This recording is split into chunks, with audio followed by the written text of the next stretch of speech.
second part of the upgrade video for the specialised stump jumper. So other than the wheels that I did last week, oh that sounds sick now.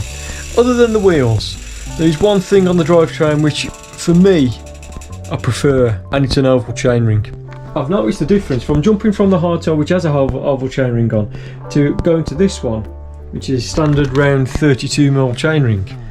Don't like it, I want to swap it. And I've got a fantastic chainring from Unite, and I've had it out of the box and it actually looks swanky, and it's red, which matches kind of the accents of red on the frame. So let's get swapping.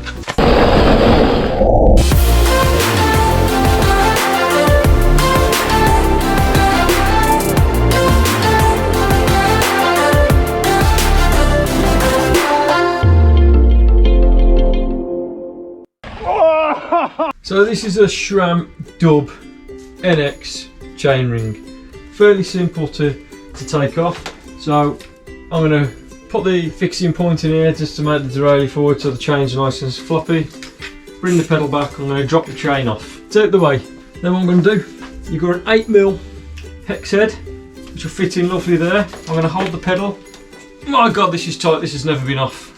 My goodness, I might have to take this off the stand.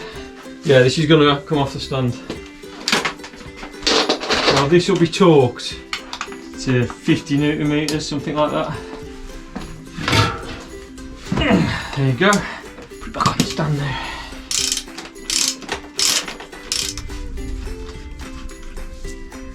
There you go. So what we've got 3 T25 torques which holds this chainring on. So I'm going to clean this up and then take those out. Welcome guys. Right, there's so many different standards in chainrings and cranks. So this is the sramdub, and I wanted to do this video to show you guys ideally which chainring that you need to actually buy. Plenty of wear left on this, so I'll keep it as a spare. So when looking for a chainring for the sramdub, you're looking for this shape, a bare face. There you go. Let's do that clean. You don't want any kind of muck, any dirt on this whatsoever. Right, this can only go one way, which is like that. Obviously it will fit in different orientations, but obviously it can only go in one way where the screws are in contact. So what I'm going to do, I'm going to get some thread lock. Got some thread lock that actually came with something a couple of months ago. I can't remember what it came with. It's quite handy because it comes with this little like nail varnish brush, which is perfect. But you can use Loctite. I'll torque those up in a minute. I'm just going to go off the torque settings, which are on the back of here. It's 8 to 9 Newton meters. I'm going to go 9.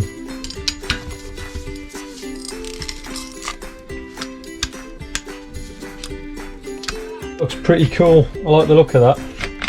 Just going to clean this crank up a little bit. I'm going to put some grease on these threads here, and then I'll stick that back on.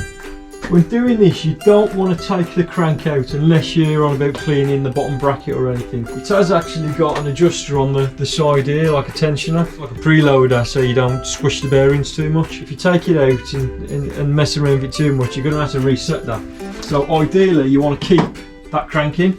Probably grease around here. Start it off.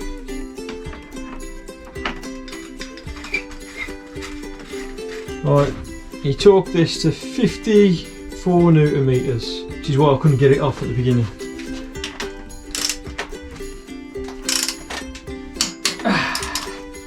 There you go. Now, it's a 32 tooth oval chainring. So basically, in a sense, this way, diameter across here would be the equivalent of a 30 tooth. Diameter across here would be the equivalent of a 34 tooth. So I shouldn't need to mess around with the chain because I've gone minus and I've gone plus. So the chain should be exactly the same.